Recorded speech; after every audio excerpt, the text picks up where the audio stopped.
Way, hello everyone. My name is Josiane Paul, and I am the acting director of the Policy and Strategic Relationship team here at the Canada School of Public Service. And I am happy to be moderating this event on preserving and revitalizing Indigenous languages in Canada. Avant d'aller plus loin, je tiens à souligner que je me trouve aujourd'hui à Ottawa, sur le territoire non cédé du peuple Anishinaabe-Algonquin, dont la présence ici remonte à des temps immémoriaux. Je reconnais et je remercie la terre sur laquelle nous vivons et travaillons, ainsi que les personnes qui en ont pris soin.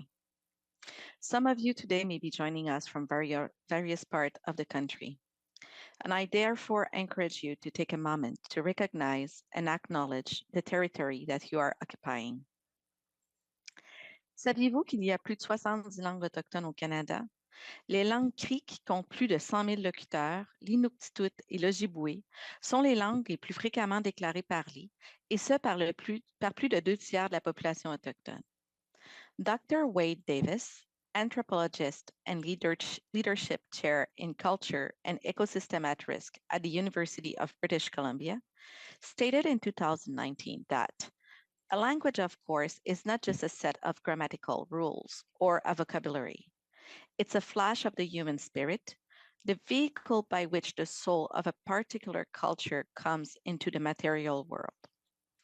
Every language is an old-growth forest of mind, a watershed of thought, an ecosystem of social, spiritual, and psychological possibilities. Each is a window into a universe, a monument to the specific culture that gave it birth, and whose spirit it expresses. Of the 7,000 extant languages, fully half were not being taught to children.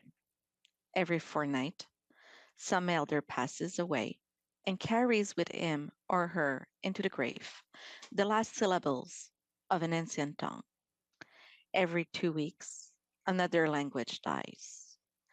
Ces mots d'une profonde sagesse ont une connotation particulière, car à la clôture de l'Année internationale des langues autochtones en 2019, l'Assemblée générale des Nations unies a adopté une nouvelle résolution désignant la période de 2022 à 2032 comme la décennie internationale des langues autochtones.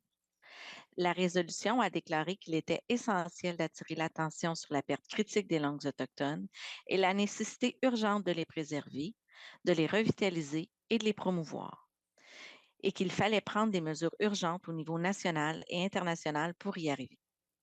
Cette année, nous célébrons le 5e anniversaire de la loi sur les langues autochtones par le Canada, qui a reçu la sanction royale en 2019. Our panel of esteemed guests all have experiences in supporting and preserving Indigenous languages. We will learn with them today how the act came about and how we can better preserve, revitalize, and promote Indigenous languages. Thank you all for joining us today. Now that I have set the stage, I would like to invite you, our guest speaker, to introduce yourself and to tell us a little bit more about your views and experience in preserving, revitalizing Indigenous languages in Canada. I will ask each of you to provide a short presentation and then to participate in the panel discussion. During the presentation, we ask our learners who would like to ask questions to feel free to do so. You can do it through the chat that is located at the top right corner of your screen, and we will address as many questions as possible during the discussion period. Donc, pour les participants qui souhaitent poser des questions durant les présentations, sentez-vous libre de le faire dans la langue de votre choix. Vous pouvez le faire en cliquant sur la partie droite en haut de votre écran et nous allons essayer de répondre à un maximum de questions durant la période de discussion. Donc maintenant, commençons. With no further ado, let's start. So, Tasha, would you like to introduce yourself and say a few words, please? Absolutely. Hi, everybody. Happy National Indigenous Peoples Day. It's always a day of great celebration. Just always a special day for us. We're usually wandering out somewhere at an event. And so I just want to really thank you all for being here today and spending part of your National Indigenous Peoples Day with us. My name is Tasha Cloutier. I was born Tasha Paul, and I'm from the Woodstock First Nation in New Brunswick.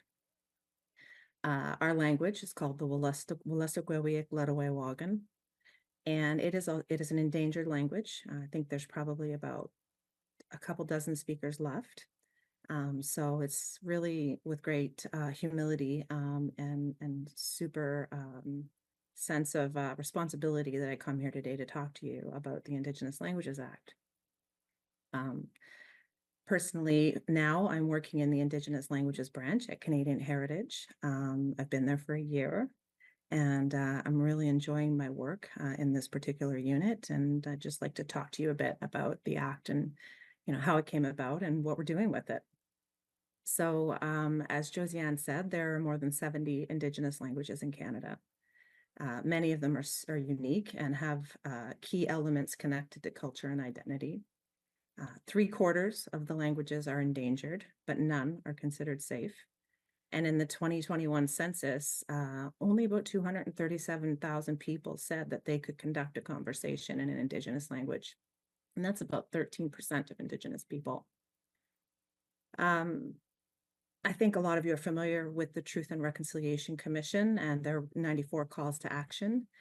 3 of them relate to Indigenous languages, number 13, 14, and 15. And this includes the legislated recognition that Indigenous languages are rights, the creation of the Act, and the creation of what's called the Office of the Commissioner of Indigenous Languages. So the Act itself was co-developed, and it was co-developed in partnership between Canadian Heritage and representatives from the Assembly of First Nations, Inuit Tapiriit Kanatami, and the Métis National Council, and included their own governing groups, language experts, academics, and others to inform its development. And that collaboration ensured that the legislation would be reflective of the distinct geographical, political, and cultural contexts that impact Indigenous people in preserving, promoting, and revitalizing their languages. One of the key cornerstones or the key principles of this act was that it recognizes for the first time that Indigenous languages are part of the rights of Indigenous people that are affirmed under Section 35 of the Constitution. It facilitates meaningful opportunities for Indigenous people to collaborate in policy development related to the implementation of the Act. It created, as I mentioned, the Office of the Commissioner of Indigenous Languages. It has valves within it that facilitate cooperation between Indigenous governments, organizations, and provincial territorial governments. Importantly, it's starting to establish measures to facilitate adequate, sustainable, and long-term funding to Indigenous people. It outlines the federal institution's various roles with respect to providing services in Indigenous languages where the capacity and demand exists. And again, it also requires reviews. So a parliamentary review every 3 years and independent reviews every 5 years. I'd like to touch on the funding models that were developed. So Canadian Heritage worked collaboratively with Métis First Nation and Inuit partners to develop distinctions-based funding models for languages that move away from departmental-driven call for proposals type processes. So last fiscal year, new co-developed funding models were introduced. And what they do or seek to do is increase Indigenous autonomy and control over funding decisions, introduce longer term funding arrangements that support multi-year strategies, basically with the intent of moving away from proposal-based funding year over year. And I think anyone here that works in grants and contributions understands how difficult it is for organizations to maintain the pace required to be in the grants and contribution system. So it's moving away from that and transitioning away from, the one-size-fits-all type approaches to approaches that are tailored to the distinct needs of our partners. And I find that really inspiring to work within my branch with folks in operations and policy who work really hard to make sure that, we are putting the utmost control within the hands of Indigenous people instead of, remaining in these calls for proposal processes. And since 2019, Canada has provided about $1 billion worth of investments from the fiscal year 1920 to 28-29, with $162.7 million ongoing to support the Languages Act. I guess moving on, we're always in collaboration with our Indigenous partners, national Indigenous organizations, the self-governing Indigenous governments, organizations in a variety of different forums, to ensure that language priorities and needs are met to the best of our ability with the available funding. And essentially, we are supporting different language projects and priorities that are unique to the needs of communities and organizations. I was asked to touch on the Office of the Indigenous Languages Commissioner and sort of give you an overview of what they do. I'll call it OSIL now, so Office of the Commissioner of Indigenous Languages. It's an independent arm's length entity from the Government of Canada.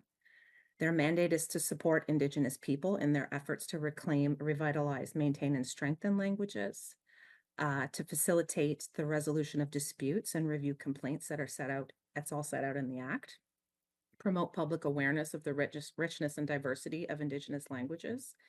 And I encourage you to go and follow them on social media because they're very active there, and you'll see a lot of posts from them with videos and materials, and you'll see what they're doing on the ground. And they are also responsible to support innovation in Indigenous language revitalization through, use of technology and different approaches to Indigenous education, language education and revitalization. And we work with them. We have a bilateral relationship with them where we provide them with support to sort of speak to the federal system. This year, their annual report is going to contain some input that was provided by various departments to sort of give them a sense of what each department is doing to implement the Indigenous Languages Act. And there's 2 reports on their website, and there'll be a new one published this fall. Another thing that our shop is working on is the Act itself, as I mentioned before, outlines the role of federal institutions in providing access to services in Indigenous languages. And it does say where capacity and demand exist. And so in 2021-22, our department launched an interdepartmental ADM steering committee on services in Indigenous languages. It's co-chaired by MyADM and ESDC. And there was also an inventory created of current access to federal services in Inuktitut in Nunavut, because that was just a super logical place to start, given the large populations of Inuktitut-speaking people. And in 2022, we also began exploring pilot projects with our Inuit partners to inform the potential development of regulations on access to federal services. So that's the sort of federal, that's the public service overview of the Indigenous Languages Act. And I'm open to us answering any questions people might have, but from a personal perspective, it's just been super rewarding to be able to work with this piece of legislation, to be able to talk to our partners, to hear from them about their unique needs. It can be hard. Sometimes, listening to partners, Josiane was saying earlier when she was quoting Dr. Wade Davis talking about elders passing away. We hear that from our partners a lot about, the loss of one elder has just such a profound impact on a community and on a language. And so sometimes it's hard, it's this heart and head work, but I really love it. And yeah, so I guess that's it for me for now, unless there's specific questions to come up later in the panel. But thank you. Thank you, Tasha. It's really nice to see that it's a work of heart and head. I love how you describe it. Now I would like to turn the floor to Terry Holda. Terry, over to you. Goedemiddag, Josiane. Vâng ạ, Terry Audla, Nunavut Minga, Dokamano, Tungasutier, Sangatat, Suminga, Tako, Iliriavut Ulumi, Nunahakar, Semi Ulungani. So thank you very much again. Happy National Indigenous Days to everyone, and I'm very happy to be speaking today on the Indigenous languages and sort of share my experience as an Inuk that grew up in Nunavut, where Just recently in 2008, the Nunavut government had passed the Official Languages Act, which recognizes Inuktitut for the Inuit, the English and French language as the official languages within the territory. The Inuit language or Inuktitut includes Inuit Naktun, which is spoken in the western part of Nunavut, and Inuktitut. In the 2006 census, 64% of respondents reported using the Inuktitut in the home, even though it is the mother tongue of 83% of the population. This represents a decline of 12% in the previous 10 years to 2006, and it's partly due to a very large young population with a median age at the time of 23 years compared to Canada's median age of 39 to 40. Um, I've had the amazing privilege of working in that environment and regaining my language, because at one point I had almost lost it growing up where I had in the high Arctic in Resolute Bay. And it was mostly because of the fact that it was a highly transient community, meaning a lot of non-Inuktitut speakers were coming through. And then on top of that, within the school, Inuktitut or Inuktitut was not taught. Um, so uh, as time passed, it was spoken less and less. And it took me to actually start working for the Inuit, the representative Inuit organizations, and reporting to a mostly unilingual Inuktitut speaking board that helped me regain my language back. And it's something that I feel very strongly about. As Josiane had mentioned in her introduction, it's more than just the spoken words. It's a lens as to your understanding and knowledge of the world around you. And I always suggest that the more languages you know, the more comprehensive understanding you have of any concept that you may be speaking on, depending on the language. So I'm very happy again to be presenting today, and to also field any questions that you may have. I've had also the amazing privilege of going to New Zealand and looking at what they've done to protect the Maori language, the language nests that they have, the official languages aspect on a national basis, and how Maori is taught from preschool through K through 12. And the young Maori being able to preserve their language and culture over in New Zealand. Um, Unfortunately, we're not there yet. And when it comes to Nunavut, they're still working on trying to get that built into the education system. As it stands right now, it's offered from K through 12. But the unfortunate aspect of that is those that are in the Inuktitut or Inuktitut stream up to grade 4, as soon as they hit grade 5, they have to start catching up on the English language curriculum that happens, and it sometimes leads to these students falling behind, which results in some cases some of those students unfortunately dropping out because they have been left behind in that aspect. So there's currently some work towards getting that up to grade 12.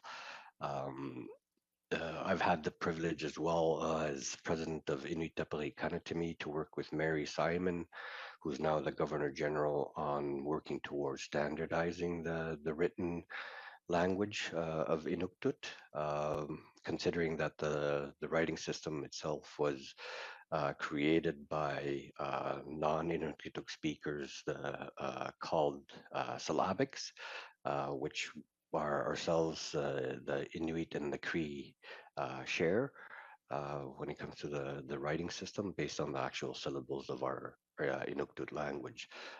So work is still ongoing in trying to change that so that it is a unified language written system. So again, thank you, Josiane. I'll leave it there for now, but I'll be available for any questions. Thanks again. Thank you very much, Terry, for sharing your lived experience. It's really enlightening. Mandy Bea is also joining us today. I would like to turn the floor to her now. So, Mandy, over to you. Merci, Joe. Hakwe Kazuruti. Siniwisine, si Zeus Mamada Gamari, Itsi, Tseke. Uti, Duna Kitsanati. Like a hit right tonight, Ikulu, a delicate Denekede, good desi. A sisri, de Gayon, the good tea, the Hitsananiti. Nazo, Tlizanazudi, Nazo into, that's a litany under Masi. Hi, I'm Mandy Bea. I just wanted to say a quick prayer. The elders that raised me and continue to actively be involved in all parts of our community always remind us all the time to always keep the creator first in all the things that we do. And so I wanted to show respect and homage to them and open with a prayer. But I also wanted to say Masi, thank you to Terry and Tasha as well for your presentations. Beautiful. Also happy Indigenous Peoples Day to everyone. So I'm Mandy Bea. I am calling in from Delaney Northwest Territories on the shores of Great Bear Lake in Denedeh Treaty 11 territory. So I'm a Satuitina woman, a woman of Great Bear Lake, and you see just behind me here, this is Great Bear Lake. This is the lake in which my people have inhabited for thousands and thousands of years, and so I'm absolutely honored to be able to represent them today. I'm the park site manager for the Sayu Adacho National Historic Site located here in Delaney, but we're also part of the Western Arctic Field Unit. And I'm fairly new in my position. I'm just here a little over a year, and I'm here to share a story on how language is being incorporated into the work that we do on a daily basis. So a bit of a background on the agreement itself. We are following a co-management style, which is really interesting. And we, when the leaders at the time wanted to establish this historic site, the only model that they saw that really made sense, that they were interested in, was this co-management model style. And so what that means is that we have representatives in our management style, how we manage and make decisions for the historic site is through the advisors and the people that sit on our management board. And so the management board members are comprised of Parks Canada appointed members, as well as the local Delaney government appointed people. Interestingly, just in the timing of how I had come into the position, we also had a new co-chair as well as a new appointed member. So there was 3 of us new coming into Parks Canada in the workspace here in Delaney. And our first meeting, a big part of it was sort of to just sit and learn, listen, and understand sort of what the spirit and intent behind why our people wanted to designate a historic site here. What was the reason? When we had our first board meeting, we look around the table and we're all Indigenous from the community and all first language fluent speakers. And I'd like to acknowledge that I am privileged in that I am a first language fluent speaker of my language. So English is my second language. I understand that language is not safe anywhere, including here, although we are really privileged in the fact that we are very strong and connected to our culture and our language here in the community. It's still a struggle to pass that on to our young people. And I think that's a struggle that we all feel and face together. So what happened in our first meeting is that we just defaulted to speaking our own language in the setting of this board meeting. We have a couple of elders that are also on the board with us, and we do have a translator available for the one working group member that comes to support our board, which is our superintendent. And so it's really interesting how it's kind of shifted where we don't really have translation for our language anymore. We have translation for English. And what's more interesting than that is the journey that we're experiencing together. Immediately, just by defaulting to our language, we were already connected to the elders, the vision, because we are part of this Dene consciousness. It's who we are as Dene people. And so when you're connected to that worldview, we know the indicator to understanding which worldview that we're thinking and living in is the language. So when we're defaulting to our language, that means that there's a culturally safe space, that there is a space that is ours, that we're comfortable in. Usually when we start to default to English, we understand that it's not really a culturally safe place, or that it's a largely colonial setting where it's tough to communicate unless you're speaking in English. So the interesting journey that we've had is that just by speaking our language, we're immediately connected to the spirit and intent behind this historic site, which his main goal is to share the story of the Satuit Inna people and their land. So our elders say that our language is a gift. It's a spirit in of itself, but it's also a gift from the creator. So it is holy, that all of us people who are created, we're also gifted with the gift of our own spirit, which is our language. And that connects us also to the land, because it was our environment and our animal relations that helped to teach us that language.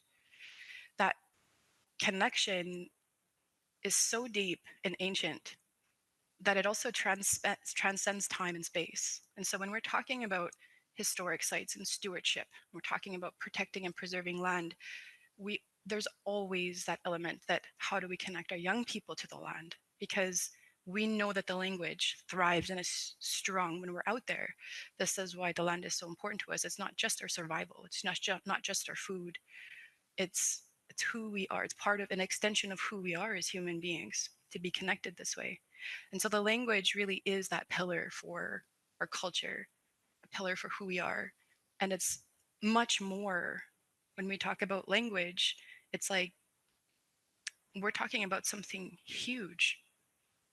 We're talking about worldview, context of socialization, intergenerational knowledge transfer. We're talking about so many things just by, the one word language. I think it's like English is sometimes doesn't do justice to sometimes the things that we're trying to explain. And we've been trying to, Indigenous people forever, have been trying to explain that everything is holistic, that we have to think in terms of bigger pictures, not just for our generations and ourselves today, but like the future, remembering the past.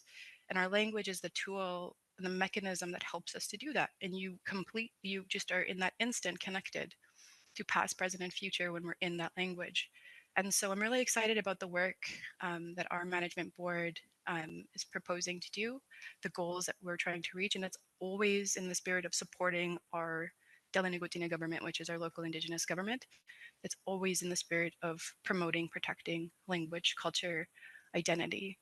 And so with worldview and big picture and holistic, we're talking about also indicators, as I also teach language classes when they're available. Sometimes I'm a mentor in that as well. I also am a mentor for the mentorship and apprentice program. Just because I know that it is a privilege that I speak my language, I take it as a personal responsibility to do what I can to share that, pass it on, and teach as much as I can. The interesting thing with new learners is it's really tough when you sort of learn your first language in a different worldview. You're rooted in a different worldview than your own as a Dene person.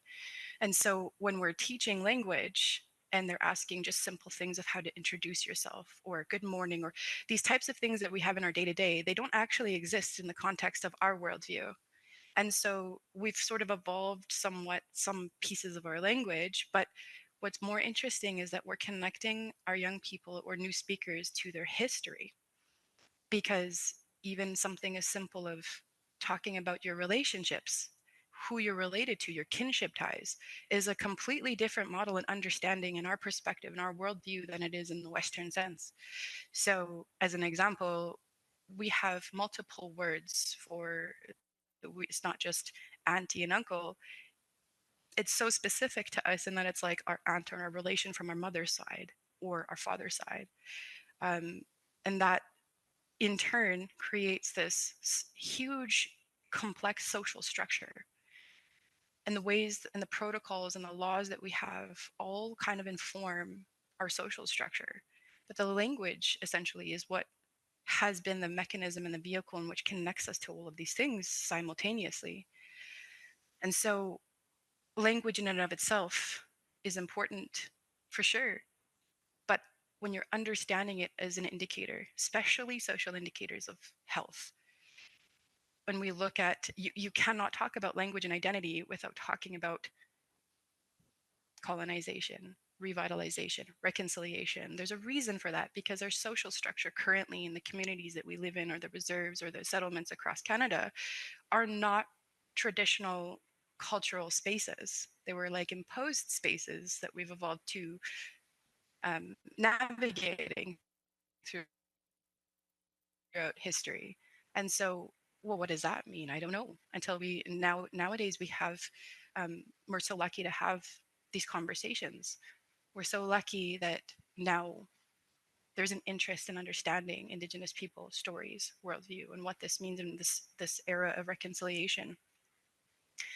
And so, just going back to the act, even, it doesn't really give us permission or validation. It's just who we are. It's definitely a great start, because it's the first time in our history as Canadians together that we've ever had that acknowledgement. But it doesn't mean that it was never valid to begin with. And so, with that, there's so much to say, and I feel kind of, I look forward to it. I'm so grateful to be invited here to speak about language and its importance, the things that it connects us to. And I also feel that it's just not enough time. There's so much to be said about it. There's so many stories to tell. And I'm just really grateful to be invited into the space and to hear others. And I really look forward to questions and having more conversations. So I'd like to say merci again. Thank you. Merci, Mandy. We can really see all the heart you're putting into it, and it's beautiful to see, I have to admit. Maintenant, nous allons poursuivre avec Gaëlle. Donc, Gaëlle Mollen, j'aimerais lui céder la parole pour nous dire quelques mots sur sa perspective. Merci beaucoup, Josiane. Kwe kahtno itahiyek chamista puho kahtnok. Gael tehnika dogon te kwanti no Japan. Namista munete te wihamukama kahagachi wa vitama jamai potente mane no yamuna. Ino yamuna kwane ni hokatan te yamun. Ma namista potente ne no yamun. Namista nahkomo nantam nako na wa vitamo nantam nako ehpe nahkomak agachi ya homint no ino yamuno man okon man kenin ta homino ante. Donc, bonjour à tous. Mon nom est Gaëlle Mollen. Je viens de la communauté Innu de Ekwanti sur la Côte-Nord. J'ai dit en Innu quelques mots juste en disant que l'Innu, c'est ma langue maternelle et que l'Innu, c'est justement la langue maternelle, le français deuxième et l'anglais le troisième. Et je remercie ma mère tous les jours de m'avoir transmis la langue parce que je sais que c'est pas... Donc, j'ai quelqu'un à ma porte, mais donc, c'est ça. Donc, j'ai juste dit en quelques mots que je remercie ma mère de m'avoir transmis la langue maternelle qui est l'Innu-Yemmun. Moi, je travaille au Musée canadien de l'histoire, donc le musée qui est situé sur les territoires non cédés des Anishinabés, des Algonquins Anishinabés. Donc, moi, je travaille au Musée canadien de l'histoire à Gatineau. Je suis conseillère en langue autochtone et c'est un poste qui est tout nouveau récemment, qui a été créé, dans le fond, en 2022. Ce poste-là découle en fait de la réorientation des musées. Donc, le musée a créé un cadre pour les relations avec les Autochtones. Et dans ce cadre vraiment qui mettait en lien les relations, ce que le musée faisait avec les peuples autochtones, il y avait justement la création d'un poste qui était conseiller en langue autochtone, et ce poste visait justement à augmenter la visibilité des langues autochtones à travers les deux institutions, donc le Musée canadien de l'histoire et le Musée canadien de la guerre. Et donc, dans le fond, un peu, nous, juste vous donner un bref historique de l'histoire du musée. Donc, nous, on a la plupart des collections du musée, en fait, 55% des collections que le musée a est autochtone, donc beaucoup en ethnographie et aussi beaucoup en archéologie. Et donc, le matériel que le musée possède a été récolté au courant des 150 dernières années. Donc, ça a été récolté auparavant par des anthropologues qui allaient dans les communautés et allaient à la rencontre là, des communautés autochtones. Donc, il y avait des enregistrements qui ont été faits, des photographies, des films, tout ce qui peut impliquer, dans le fond, la langue, que nous, on a encore au musée. Et donc, nous, vraiment, dans les collections, comme j'ai mentionné, on a beaucoup de le fait de de ce que j'ai oublié de vous mentionner, que dans le fond, c'est vraiment ouvert aux communautés autochtones. Donc, on est vraiment en train d'identifier dans nos archives tout matériel, tout matériel qu'on comporterait des langues autochtones. Et vraiment, on est ouvert à collaborer avec toutes les communautés autochtones. Et donc, moi, vraiment, mon rôle est tout nouveau, mais vraiment, c'est vraiment d'augmenter en fait la visibilité dans langue autochtone et de travailler vraiment en collaboration avec les communautés autochtones. Donc, c'est pas mal ça pour moi. Merci. Merci beaucoup, Gaëlle. Je te trouve très bonne d'être restée concentrée. Donc, on va continuer. We will continue with the discussion panel.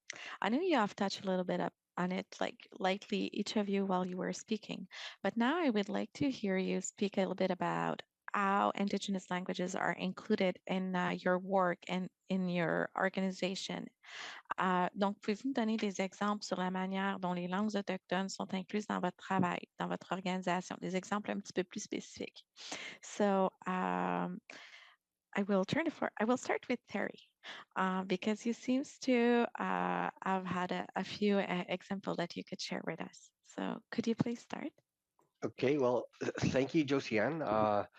Well, as it stands right now, I am with the Canada School of Public Service. Just started a month ago. And, you know, unfortunately, within the federal system, outside of Nunavut, not a lot of Inuktitut is spoken. But I do know there are initiatives in Nunavut where the federal public service has worked towards providing their services in Inuktitut language. But I'll sort of speak on how early on in my career when my Inuktitut was not as strong, how I regained it by working with the representative Inuit organizations and having to report to a mostly unilingual board members. And it was just recently after ratification of the Nunavut Land Claims Agreement. And I was actually lucky enough to have been hired to work with the creation of their land management regime. And for the Inuit, land ownership is a foreign concept. And to try and go through the whole technical aspects of what it is, what it means to have title to land, to manage those lands, and all the other interests that sort of work themselves into the whole land management aspects, conservationists, environmentalists, mineral extractors, all of that. And my role was to try and help manage those lands on behalf of the Inuit. And my first ever report to the board, I tried very hard, being a proud Inuk man, to report to them in the language of Inuktitut. But it got to a point where I could no longer speak Inuktitut because of the technical terms that were involved. And the one term that really flustered me and sort of forced me to start speaking English was geographic information system. This was in the spring. I felt so bad. And then come fall, I had to report back to the board. But between spring and fall, I took the summer to actually go to every community where we established local land and resource committees. And of all those communities, from the high Arctic Sphere to the most southerly community, Sanikiloaq in the Belcher Islands in Hudson Bay, I met with each of those committee members, and we went through the whole land management aspects and the regime, the technical aspects, the concepts, and everything else. And then I got back to the board in the fall, and I aced it. I spoke it.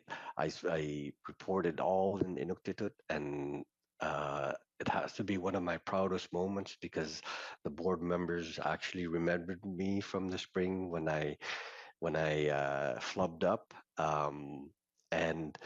and come fall, when they saw that I came back and actually reported fully in Inuktitut, they gave me a standing ovation. So it was one of my proudest moments. It's something that I hold dear to my heart.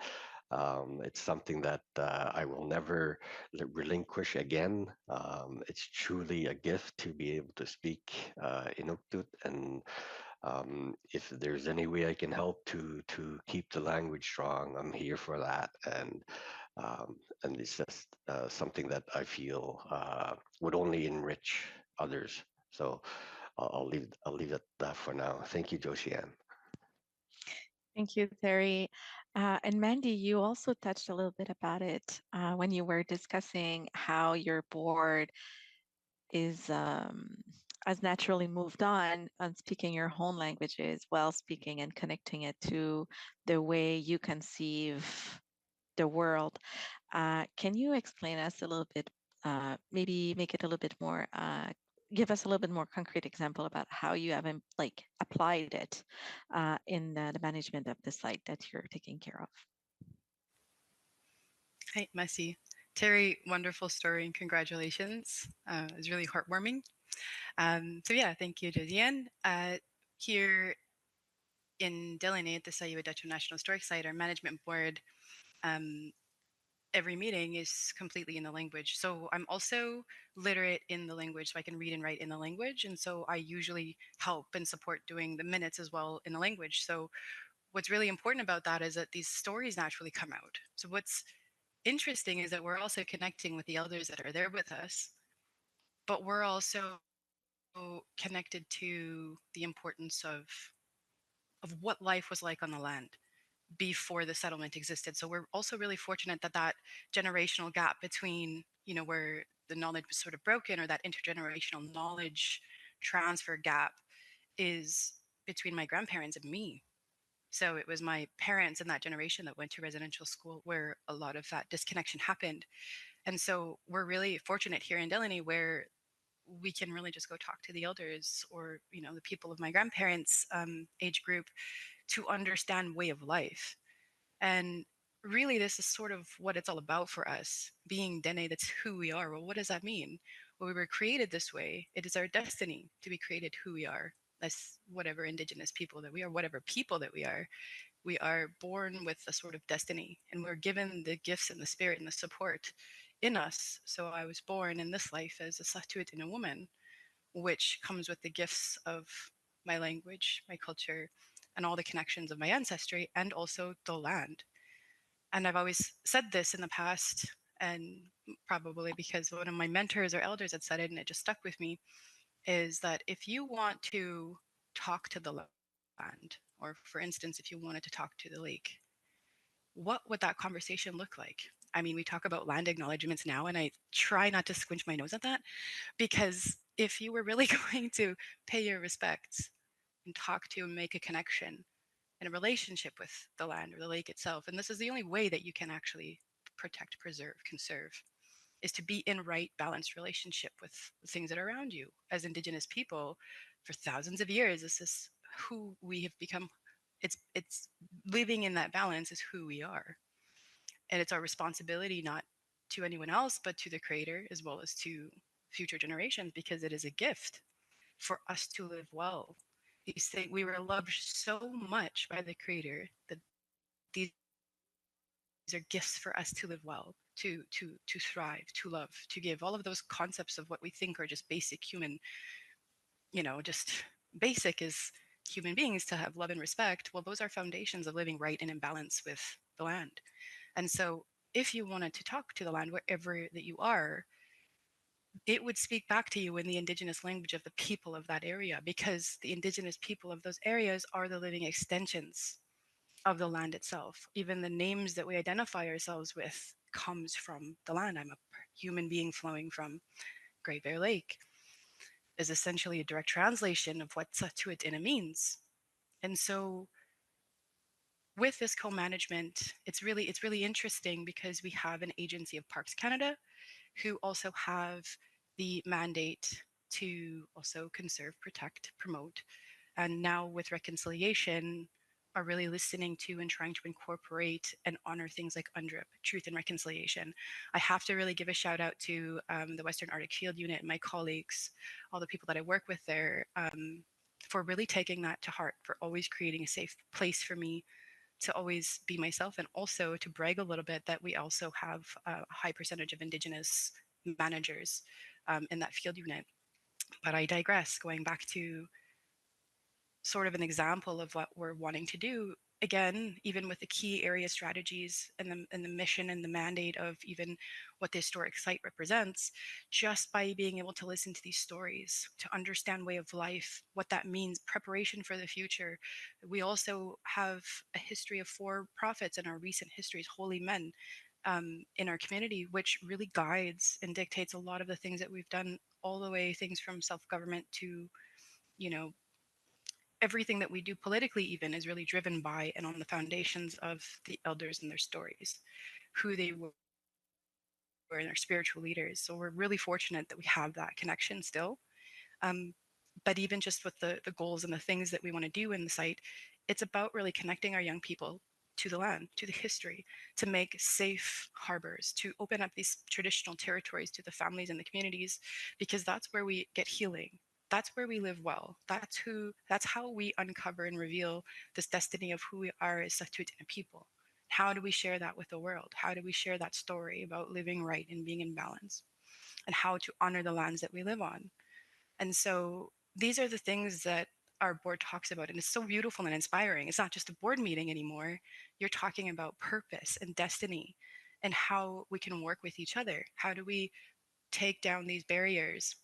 And how do we build relationships with each other to do this big task? Because not one of us can do it, but we have to work together to be able to achieve this great vision. So I mean, again, never enough time to talk about these exciting things, but I'll leave it at that for now. Merci.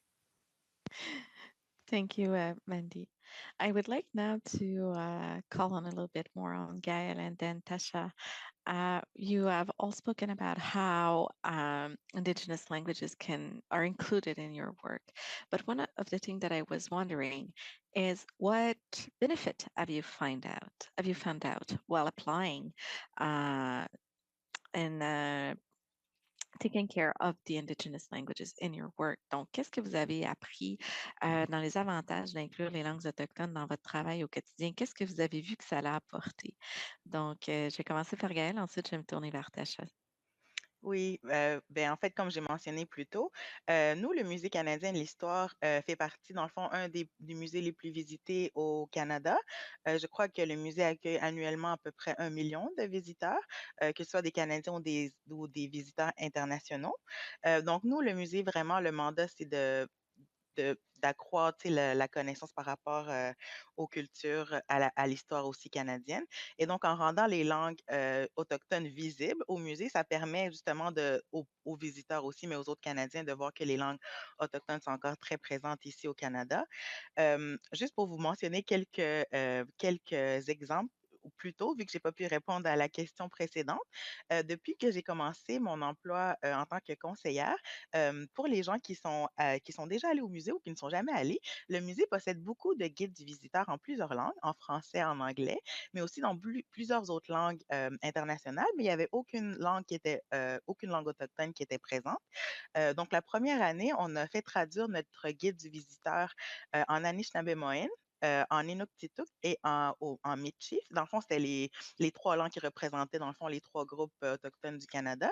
Et ça, c'est vraiment quelque chose que le musée va continuer à faire, dans le fond, à traduire le guide du visiteur en plusieurs langues autochtones. Donc, quand un autochtone va entrer au musée, au moins, il va pouvoir voir le guide du visiteur dans sa langue maternelle, dans sa langue, en fait. Et donc, ça, c'est vraiment juste un aspect que j'étais juste très fière de mentionner parce que c'est quelque chose que lorsque moi, j'ai commencé à travailler au musée en tant qu'hôtesse, il y a quelques années de ça, bien avant de ça, il n'y avait aucun pamphlet, aucun guide du visiteur qui mentionnait aucune langue autochtone qui était présente. Donc, ça, c'est vraiment un grand pas que le musée a fait. Et donc, c'est vraiment un engagement que le musée va faire de continuer à traduire les guides visiteurs en langue autochtone. Et donc, et aussi, ce que j'ai oublié de mentionner, c'est que les langues autochtones maintenant font partie, là, lorsque le musée fait des expositions, va toujours s'assurer qu'il y ait la présence au moins d'une langue autochtone si l'exposition comporte là, des artefacts autochtones. Donc, c'est ça que le musée veut vraiment inclure les langues autochtones dans les expositions, en plus du français et de l'anglais. Et donc, le fait vraiment de travailler avec les langues autochtones et de travailler aussi dans un musée national, ça fait en sorte que les Canadiens sont plus conscients que les langues autochtones existent, mais qu'il y a aussi une variété de langues autochtones, qu'il n'y a pas seulement une seule langue autochtone, mais qu'il y en a plus d'une 70, comme tu as mentionné, Josiane. Donc, c'est vraiment un des avantages et c'est vraiment quelque chose que je suis très fière de pouvoir faire, de travailler sur les langues autochtones et pouvoir travailler aussi en collaboration avec les communautés. Merci.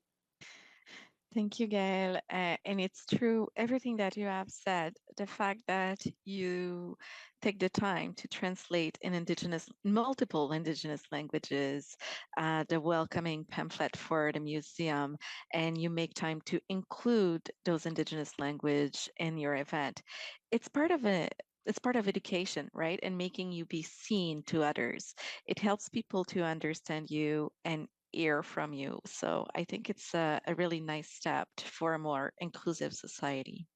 Now I would like to move on to Tasha to explore a little bit that part when I was saying the benefits. You were telling me that you were talking with people and you had a lot of personal stories.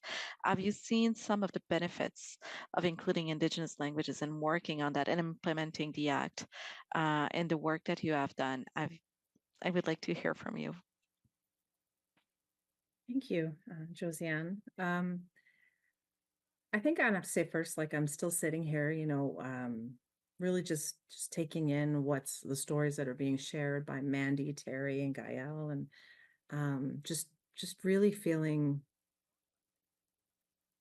I don't know, just really feeling, rooted and centered in the fact that you're in community, you're hearing the stories of the elders, you're incorporating your languages into your daily work, and it just makes me feel so.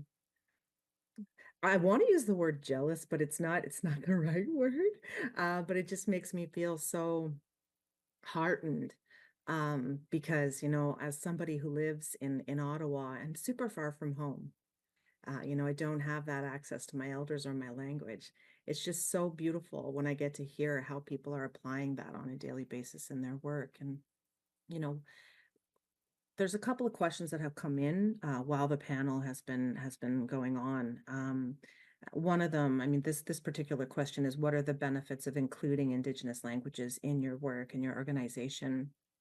And another person has asked us, with the passing of the Indigenous Languages Act, what is the federal government doing itself to help revitalize Indigenous languages with federal employees? So I'm going to just share some thoughts about that. In our work, I'd have to say that while the first 5 years of the implementation of the Act have been kind of focused on on supporting communities and organizations and getting the money out there for people like Mandy to continue delivering courses and for people to continue learning the language. We've done a lot of partnership with the Translation Bureau, with the Federal Translation Bureau, because they themselves have been working, and I don't want to speak on their behalf, but they have been working really hard to indigenize their services. So they've been able to put out translations in quite a number of different languages. Gael's probably quite familiar with that. And what we've been doing at our end, and this is so federal, but it's so bureaucratic, but when press releases come out from our ministers, from either Indigenous Services Canada or CERNA or my minister or other ministers, we've been translating them into multiple languages, often ones that are more commonly used, or some of the larger languages. But the Translation Bureau has definitely been working hard to increase its capacity and find more translators and interpreters to be able to help anyone, not just federal departments, in incorporating Indigenous languages into their work. So that's something I've observed over the last year. One of the questions was like really, really important, which was, what's the federal government doing to help revitalize languages with employees? And well, I can honestly say, I think we're definitely early days on that. I know that people like Gina Wilson have started asking questions about that. And recently, late last year, there was a Senate study of the Indigenous Languages Act, and you could look it up. But they came out with a number of different recommendations, and one of them was a kind of an elephant in the room recommendation that has been brought up a lot of times, and it's about how can you, or we should, compensate Indigenous employees when they are required to work in an Indigenous language to provide services to the public. And I think that's, like I said, it's a bit of an elephant in the room that's been mentioned so many times. And, I think that it'll be incumbent upon the government over the next few years to start looking at that, looking at how we, at a base minimum, how we start compensating Indigenous employees who have those skills and are able to provide services in Indigenous languages. And, as a Wolastoqey woman working in the NCR, in Algonquin territory, how is my employer supporting me with revitalizing my languages or my language? I think we're early days on that, but I do think that there'll be more conversations to come on that in the future. And I think this will be, sort of where we turn our attention to in the next couple of years. And that's about it. Thank you. Terry, over to you. You would like to add something? Yeah, I just wanted to add to what Tash is saying about how important it is to be able to offer the Indigenous language of whichever area you happen to be in. I was fortunate enough to lead the federal team in Nunavut as the Regional Director General for CERNAC on sort of the developing and drafting of the Nunavut land use plan. And so I ended up being the lead spokesperson for the federal team. And it was actually the first time that the federal public servants were hearing compliments that they actually felt that the federal government this time around was really involved with the discussions because of the fact that I was able to speak to the delegation in the Inuktitut language, and it just raised the profile, and at the same time it opened up a lot of more opportunities for further discussion just based on the fact that we were able to communicate with the Inuit in the Inuktitut language. And I feel that's something that is vital. It loans credence to the federal public service when you do that.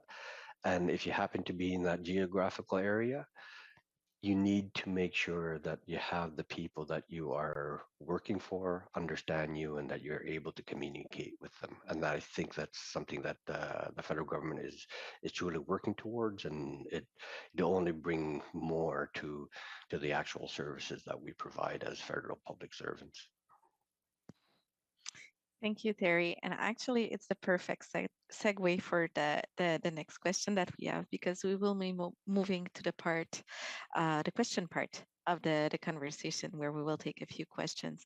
We have already answered a few of them while talking and presenting, but I would like to ask a question for you.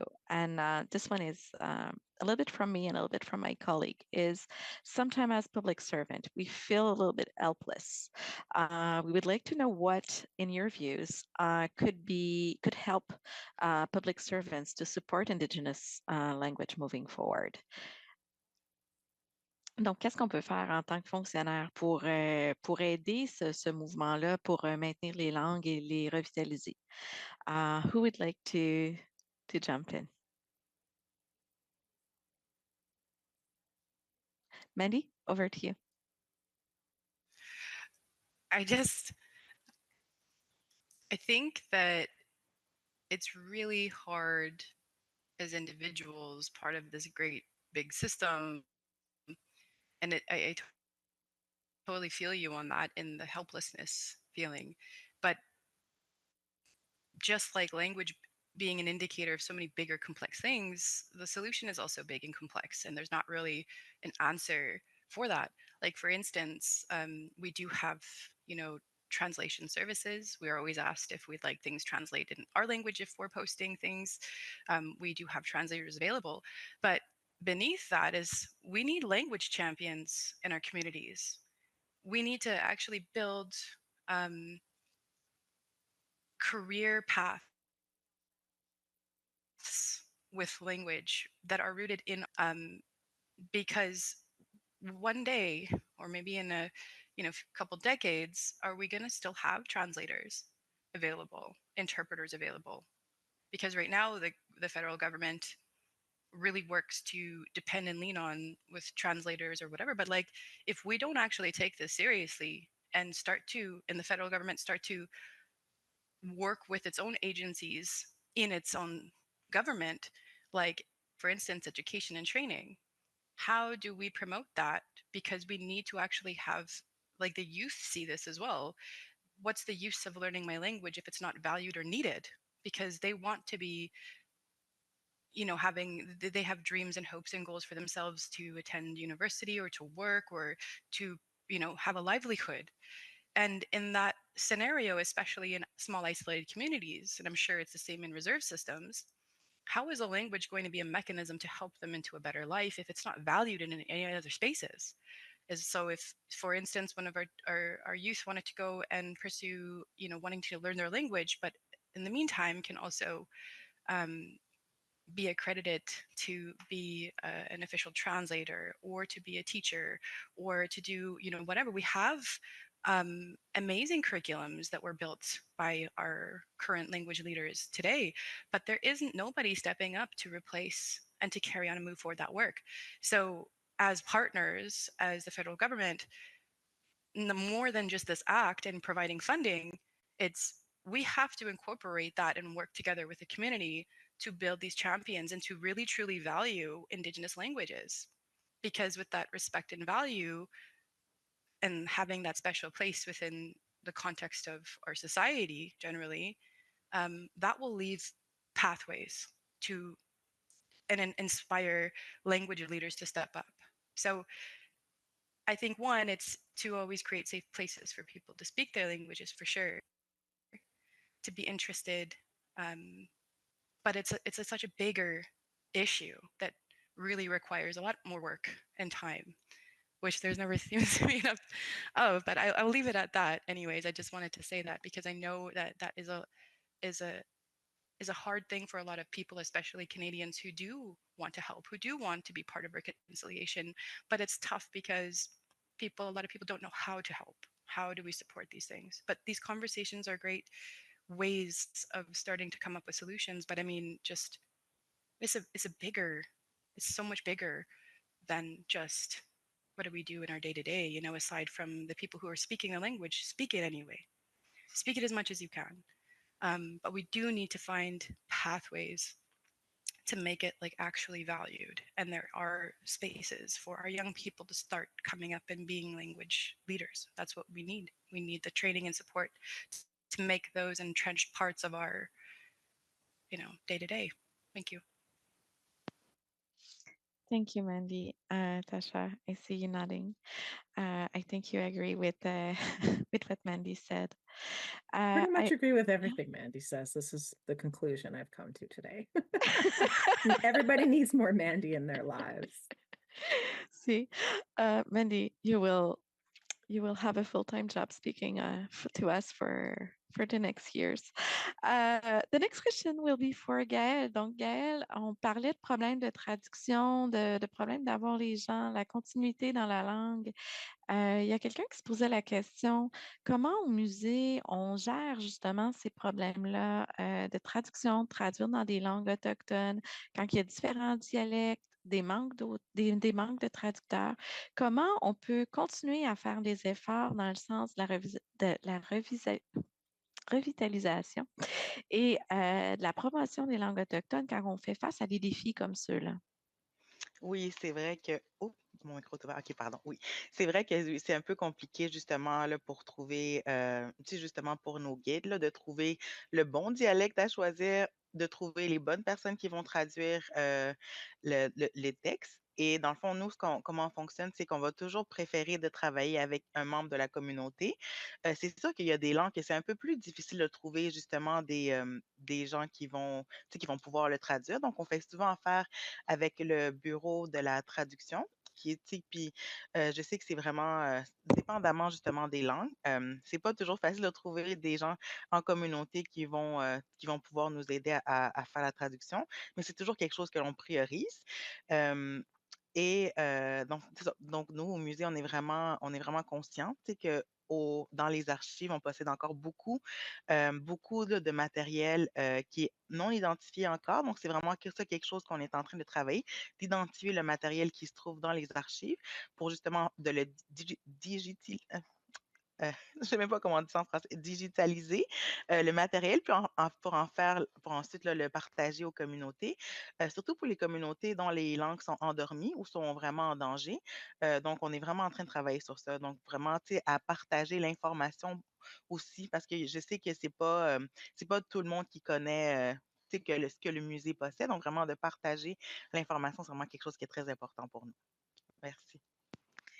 Thank you. And I know it's not easy, and connecting with the communities is often the best way to make it happen and create those bridges that are deeply necessary to make sure that you also address the cultural part of the language, right? It's not only a matter of translating, it's a matter of conveying, as I said earlier, what it really represents for the culture of the people.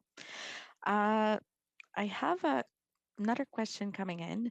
It's about how social media could help to encourage younger people to reinforce their Indigenous language retention. I'm pretty sure that it's not a bad idea when some people are living like more and more in the cities. They are a little bit far away and they want to reconnect. So does one of you would like to jump in and address that question? Go ahead, Terry. Thank you. Now, I had mentioned early on in my introduction about how I had the privilege of seeing what they did in New Zealand in protecting the Maori language using these language nests. And basically, it was elders that were brought in, and every day they would sit with the preschoolers and speak in the Maori language, which was rich in its own culture and its own legends and tales and the actual creation of the Maori people, and that instilled within these preschoolers that very strong foundation of keeping the Maori language strong. And I found that for Inuktitut, there is now an Inuktitut-based publishing company, and the product that's coming out of the publishing company, just the amount of material, a lot of what I grew up with, the Halupidluk, Sedna, um, all of that type of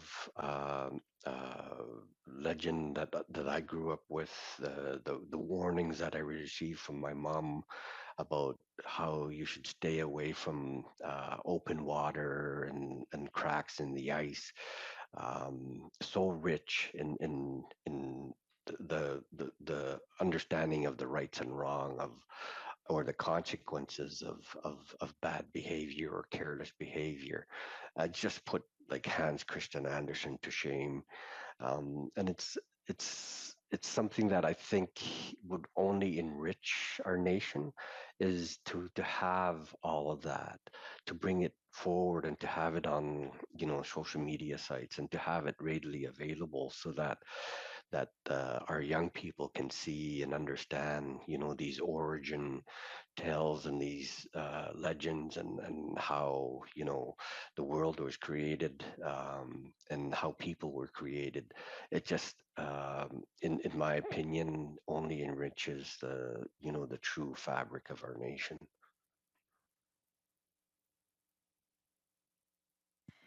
Thank you, Terry. Mandy, over to you. I just want to preface this by saying, I mean, where I come from in the Arctic, not as high Arctic as Terry, but nonetheless, it's one of the harshest climates in the world. And what I've come to learn from the stories and the elders and the knowledge keepers is that how we didn't just survive the harshness of our environment, but we were thriving, living our best lives. And I'm like, well, how is that possible? Because we're masters of adaptation. We adapt really well and fast to unpredictable circumstances a lot of times. And I think that inherently who we are and how we've come to be here is really sort of a great sort of answer or insight for social media content. Well, we're not really living in the harshness of, yesteryear, but nonetheless, us, especially the younger people in my generation are living a very different life than our grandfathers and great grandfathers were. But nonetheless, we're still Dene, we're still here. And what we were able to do always in every other part of our history was look around us and take what we have and adapt it, whether that was ours or something that was introduced, whether that was, whatever was happening around us, we rolled with that. And so we use them as tools to continue to carry on these important, vital parts of who we are. So I think social media is amazing. Yeah, yes, there's technology. There's all of these things that we can be creative with now to start to revitalize language in these platforms. I love to see people starting to write, on Facebook or different things. They're trying to write in the language. And I think one of the big things to be mindful, especially in those spaces, is that, and what's true for language generally, is that we have to be kind to each other. It's a really vulnerable thing to be learning your language for the first time, to not being able to speak it well, and you have this insecurity from what I hear from new speakers, and for me, personally, it really bothers me because that's what prevents our young people from trying to speak, is that they're afraid, they're shy, they feel vulnerable. So the rest of us really need to be kind and encouraging and supportive, not sort of like, you spelled that wrong, you said that wrong. It's like there's ways that we can lovingly bring people into connecting to their language, because it's a very vulnerable spiritual experience, rooted deeply in healing. So really the only path forward is kindness.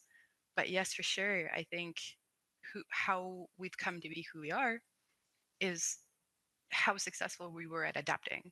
So I'm really all for it, and I think there's exciting new things that we can be learning in the process of creating content. And you see that so much nowadays. It's such a popular thing to see people learning their language or passing it on in those ways. So it's very empowering. And as a mother, I am extremely happy that my children are growing up in an era where they can see themselves through influencers, through, space. You could see the language that's written. It's not something that's hidden anymore. It's not something that you have to hide of yourself anymore. And so I'm really grateful that they're going to have a different experience than I did, or that my mother did, or my grandparents did.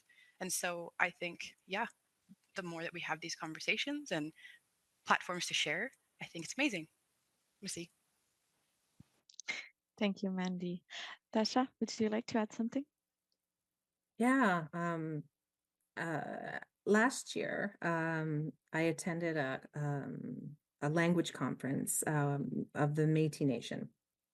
And there were quite a number of presenters that came and from the different governing groups, but speakers who speak, there are many dialects of Michif, and so there were speakers of all the dialects there, and it was a super excellent conference. And there was a fellow that was there. His name is Samson Lamontagne. And Samson has an Instagram page, and he just, I don't know, I think he made just a couple of videos. He told his story, and I made a few videos speaking Michif and just trying to make it fun. And it took off, and he was just the most inspiring person. So I encourage you to look him up. He's a great social media influencer for Michif revitalization. And I just got such a kick out of him. He was a teacher, and I don't know, he must have just thought that would be how he would reach his students. But I've been following him since, and he's just great fun to watch. So yeah, I think there's a lot of social media influencers out there who are bringing the language back and just trying to encourage more young people like even me, because I am on social media, to learn different phrases. And I'll add, like, I remember recently, I only have one speaker in my family. It's my Uncle Mike. And I wrote to him and I'm like, I won't tell you why. Well, I will tell you why. I was thinking maybe I'll get a tattoo. I've never had a tattoo before. And I was like, I'd like it to be in And so I'm trying to think of words. And I text him and I'm like, Uncle, can you tell me how to say resilient in Wolastoqey? And he gets back, he sends me recordings, and he comes back with a little recording of himself saying, resilient. But it, like Mandy said, it was a whole sentence. Like it was blah, blah, blah, blah, blah. Like, I still have the recording on my phone. I looked for it a few minutes ago. And I said, Uncle, no, I need one word. And he's like, Tasha, that's not how our language works, because what he was doing was describing, like really describing to a very distinct nature what it means to be resilient. How you like, I can't remember exactly what he said, but it was like, someone who is able to withstand the storm. Like, it was very, very specific and very, very much not one word. So our languages are beautiful in that they're not, as like Mandy was saying this earlier, and it really resonated with me. They're not, they're not literal, I guess that's the way I wanted to put it. Like it takes a lot of beautiful descriptions just to say something that seems simple in English, but it's not in our languages. And I wanted to share that story if I had the opportunity. But going back to the point, check out Samson Lamontagne and other influencers, to just sort of see how they are bringing the language back and bringing people along the ride using technology. So thank you. Thank you. And just to continue on that, how things translate in other languages, you mentioned to me offline that you would like to provide a little bit more information, Terry, about how geographic information system translate in Inuktitut. Would you like to continue on that? Yeah, and I think it's a perfect segue from what Tasha was saying. And that was that one phrase in English in the technical sense that really tripped me up when I was reporting to the Unilingua Inuktitut board, and having that privilege of going to every community and speaking with all the local lands and resource committees about all the concepts and what was going on with respect to Inuit-owned lands, and just trying to understand the terminology and how things are said when it comes to all these technical terms that relates to land management. And when I was meeting with one of these committees, they were all huddled around the maps of their area of what they were familiar with. And each and every time one of the elders would have put a finger to the map, and as soon as that elder put a finger to the map, you could tell they were no longer in that room. They were experiencing and reliving what they had where they had grown up, where there was plentiful wildlife, where there was areas that they felt sacred. And it dawned on me at that point, that's what I want to capture in digital form. That's a geographic information system. And then when I explained that concept to them, it was like an eye-opening experience in the sense that, you know, the languages in different cultures is so important to describe the actual world that they live in, and that it's not, as Tasha said, literal in the sense, but it's actually a description of your current situation on this planet. And when I came back with the geographic information system terminology in Inuktitut, that was what really helped me do my job and assist the Inuit in their management of those lands. So I just thought I'd share that, and I thank you, Tasha, for reminding me of that. Tasha, would you like to add something? No, not at all. That's Okay, perfect. sorry. No, I've seen you. Can't improve on perfection. That was great. Perfect. I just wanted to make sure that I give all of you the opportunity to add what you would like to say. In closing, I would like to ask each of you if you can tell me in a few seconds, what is the biggest lesson learned that you have had working in the space of preserving and revitalizing Indigenous languages? So maybe I would start with you, Gaëlle. Donc, Gaëlle, est-ce que tu peux me donner ta plus grande leçon apprise rapidement à ce niveau-là? Oui, ben en fait, je vais parler personnellement, là. Dans le fond, je vous ai mentionné que la langue Innu, c'est ma langue maternelle. Et vraiment, la plus grande leçon que j'ai appris tout ça en travaillant avec les langues, c'est vraiment tu sais, de la parler constamment, de la transmettre, tu sais, de vraiment prendre du temps pour la langue elle-même. Habitant justement dans la région de Gatineau-Ottawa, là, je suis très loin de la Côte-Nord, donc il n'y a pas vraiment beaucoup de locuteurs de ma langue ici maternelle à Gatineau. Donc, je parle avec ma sœur qui habite ici, avec ma mère tous les jours en Innu, et je transmets aussi la langue à ma fille. Donc, vraiment, c'est la transmission est vraiment quelque chose qu'on doit prioriser à la maison, parce que la transmission d'une langue, ça commence à la maison, par la suite à l'école. Mais vraiment, c'est ça, c'est de résister malgré le fait que le français et l'anglais sont vraiment les langues dominantes. J'essaie vraiment chaque jour de parler ma langue le plus possible. So leave it and keep it alive, even if it's only at the family level. It's important not to give up. Basically, it's what I understand from what you said. Somebody else would like to share a lesson learned? Andy? I'm not sure that it's really a lesson learned as opposed to maybe my first big realization. Because I grew up as a first language speaker, so I didn't really understand that I was in different worldviews. So when I was speaking in my language, then I grew up and then I learned English, I didn't understand that there was a difference until when I became a mother for the first time. I was pregnant with my first son, and my grandfather was older at that point, and I knew that he probably wasn't going to be able to be around to see my little boy growing into a man. So I sat with him. I came home for a while because I wasn't living here at the time.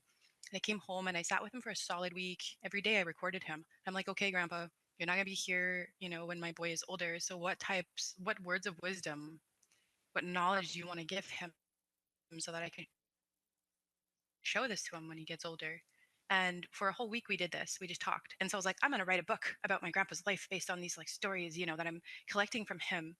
But then I couldn't. I was like, how come and I realized that even the education system and the way that it conditions you to think about things in a linear form I realized that my grandfather, when he's talking to me, has a completely understanding of time. It's all about relationships. And I was like, oh my gosh. So I'm thinking like, oh, he was born in 19, whatever. And then like going through chronologically. No, I was like sitting and listening to, I was just really visiting and being present at the time. But when I went back after he passed away, so listening to the stories, that was the biggest realization. And I had no idea that I was also thinking in a different worldview when I was speaking my language or when I was speaking in English. So I look for that all the time as indicators of many things. And so I think that as people are approaching learning their language, be really gentle with yourself, because we don't have the context in which we socialized into our language is also threatened. So it's not easy to just pick up a language when there's an entire worldview and culture and way of thinking and knowing and being involved in that language. So be gentle with yourself and also see it as a way of connecting to who you are, your history, your family, and things. Messy.